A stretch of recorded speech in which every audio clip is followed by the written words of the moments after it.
السلام علیکم dear students, آج میں آپ لوگوں کو مطالعہ پاکستان جماعت سال دوم کی جو ہے وہ لیکچر نمبر 5 ہوں گی، جس میں ہم لوگ جو ہے وہ باب نمبر 1 پڑھ رہے ہیں، اسلامی جمہوریہ پاکستان۔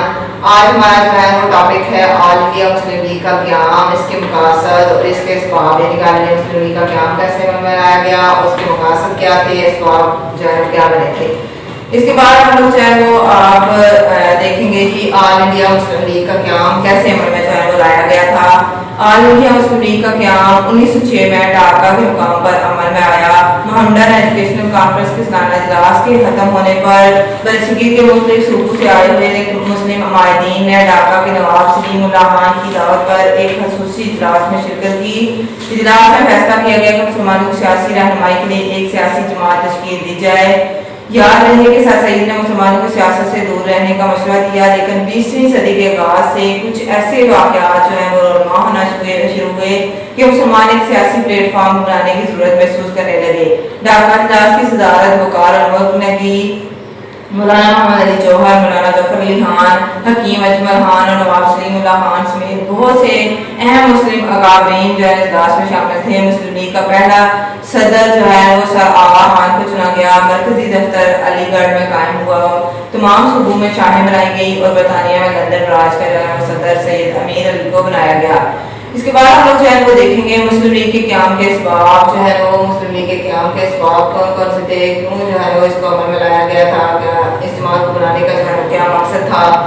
سب سے پہلا ہے انڈین نیشنل کانگریس کا ہندوؤں کی جماعت بننا، یعنی کہ انڈین نیشنل کانگریس ہے وہ ہندوؤں کا جو ہے وہ ہندوؤں کی جماعت بننا جو ہے سب سے پہلا اس کا پوائنٹ تھا۔ اس میں دیکھیں جی انڈین نیشنل کانگریس بطور سیاسی جماعت صرف ہندوؤں کی جماعت بن کر رہ گئی۔ کانگریس میں انتہا پسند اور فرقہ پرست ہندو جو ہے وہ قابض ہو چکے تھے، اس لیے مسلمانوں کے علیحدہ سیاسی جماعت کا قیام وقت کی جو ہے اہم ضرورت تھا۔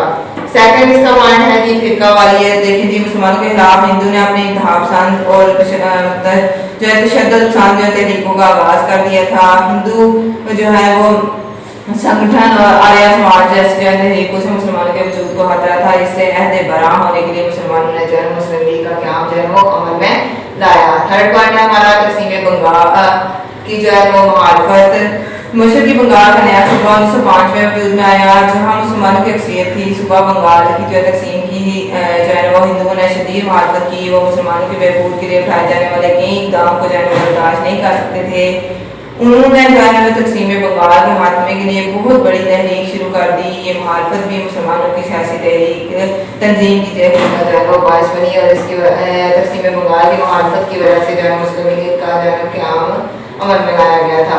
چوتھا پوائنٹ ہے ہمارا جو ہے وہ اردو ہندی تنازع۔ دیکھیں جی ہندو پورا زور لگا رہے تھے کہ دفتروں میں اردو کی جگہ ہندی جو ہے وہ زبان رائج کر دی جائے۔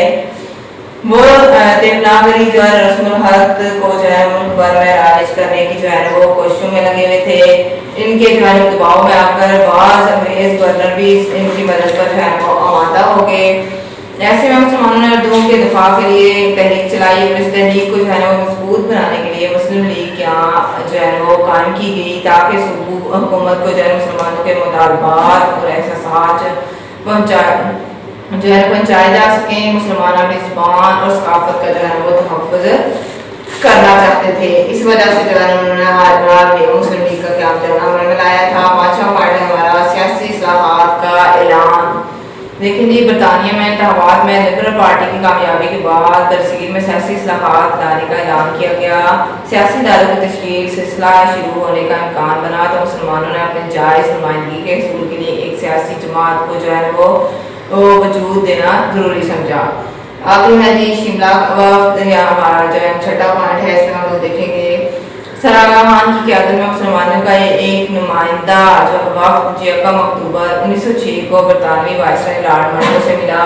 وفد نے جو ہے مسلمانوں کے سیاسی، ثقافتی، اقتصادی اور دیگر حقوق کے حصول کے لیے جو ہے وہ درخواست پیش کی۔ مسلمانوں نے انتخابات میں اپنے جو ہے وہ لیے جداگانہ انتخابی طریقہ اپنانے کا مطالبہ کیا۔ وائسرائے نے حوصلہ افزا جو ہے باتیں کی۔ وفد نے محسوس کیا کہ سیاسی جماعت کی تشکیل کا جو ہے وہ وقت آ گیا ہے۔ چند ہفتوں بعد آل انڈیا مسلم لیگ جو ہے وہ قائم کر دی گئی تھی۔ یہ تھے جو ہے آل انڈیا مسلم لیگ کے قیام کے اسباب۔